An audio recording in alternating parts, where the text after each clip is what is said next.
So by 2007, what have we got? We got a working class completely freaked out. I mean that literally. My wife is a psychotherapist.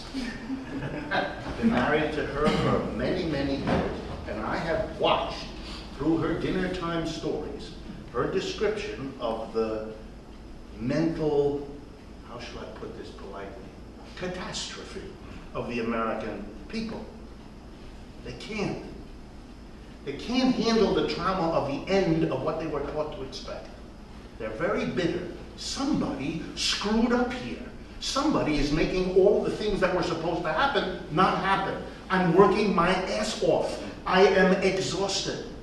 My family is falling apart because the person who used to hold the family together, the adult woman, is now working the same number of hours that her husband is, and she can't be the emotional glue to hold the family together, so it doesn't hold together.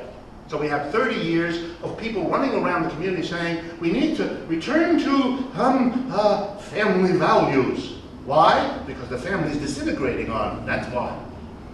The stupid Democrats didn't figure this out. The Republicans saw an issue. They became the champions of the family that was disintegrating. Got a lot of votes like that. And finally, the working class reaches 2007, not only exhausted physically and stressed from the disintegration of the family, but anxiety-ridden about a level of debt it can't possibly sustain. So when things collapse, we're not talking about a little business cycle. We're talking about the entire history of this country bringing the mass of our people to a situation of extreme economic dysfunction. And as if that weren't enough, last point of this. If the productivity kept rising since the 1970s, which it did, workers were better educated, we had more machines, we had better machines, so the productivity kept going up, but the wages didn't. Okay, let's remember what it means.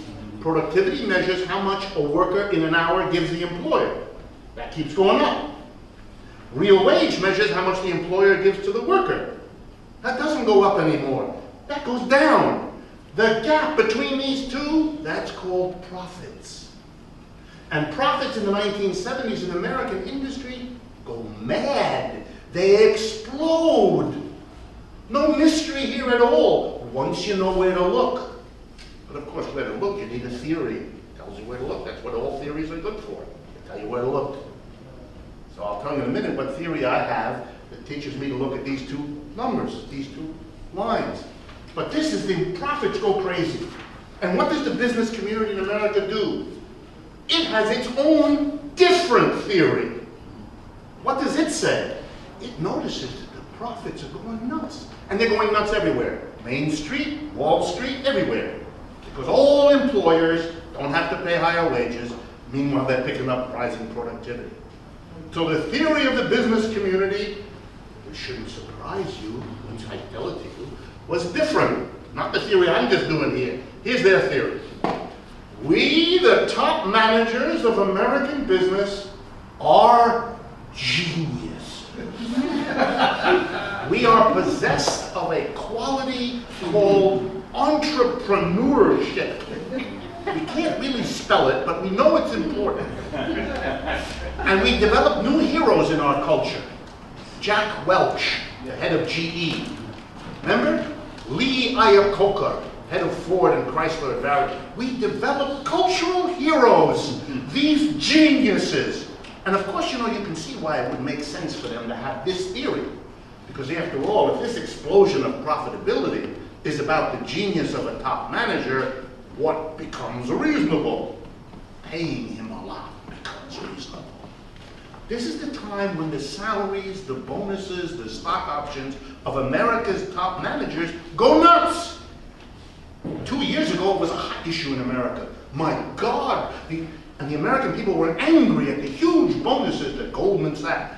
Look, I was really happy that the American people were angry. They were just 30 years late to be angry. They were discovering something even later than normally the American press discovers it. Every time capitalism produces a profit explosion like this, the people who get the profits, the corporations, begin to spin out of control with wild speculation. In the 1990s, as this was happening, they decided the internet was going to revolutionize everything. And they bought stocks in companies that had never made any profit. If you know the history of the stock market explosion from 1993 to 2000, people went crazy and it all blew up. When that passed, real estate, the same thing. It's people with an immense amount of money. So much wealth was made, so many salaries ballooned, that we developed a whole new industry. An industry of special companies that go to very rich people floating in money and say to them, you know, I will invest your money in a clever way. You're too stupid and too busy to be able to do it. But you give me your money, I know how to do it. You know what these things are called?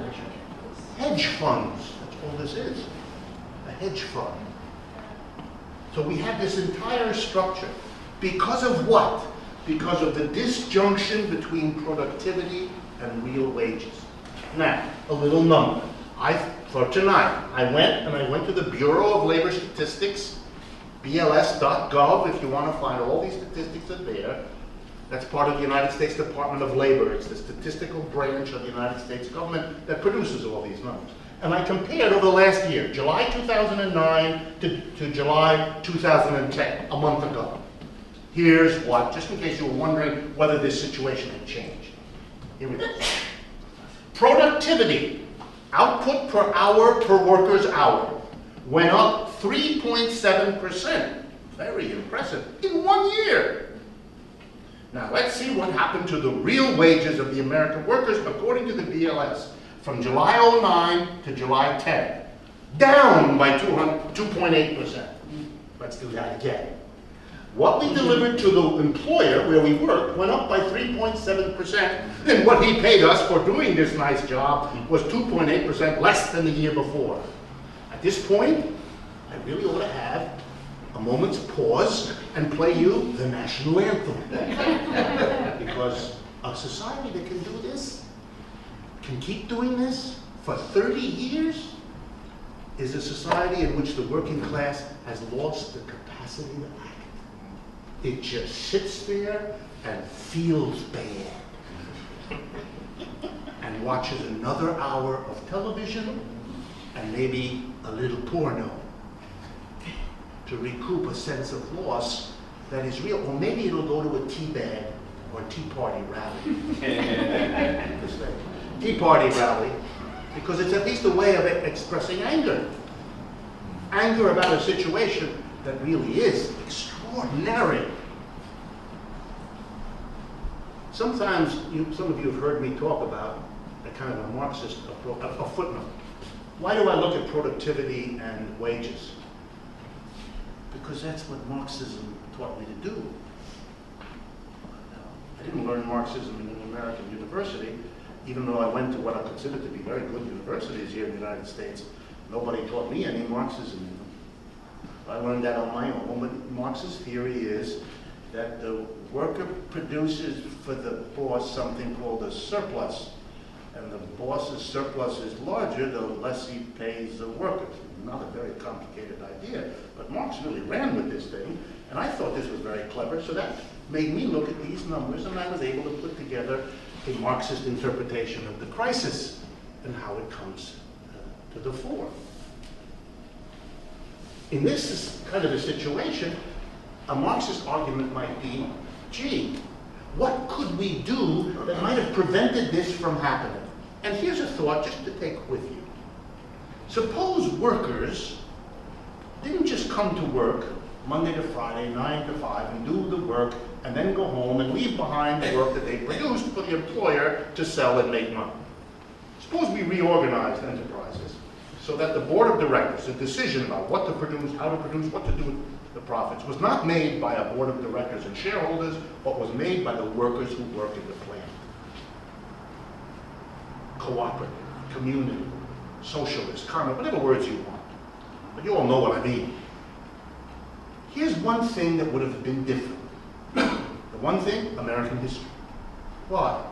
Because here's one thing we can be sure of. In the 1970s, as the productivity of workers went up, if the enterprises of America had been run by the workers in them, this line would not have gone down.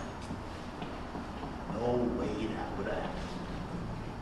And if it hadn't, they wouldn't have had to borrow that money, and they wouldn't have had to exhaust themselves in 2 and 3 jobs for everybody in the family.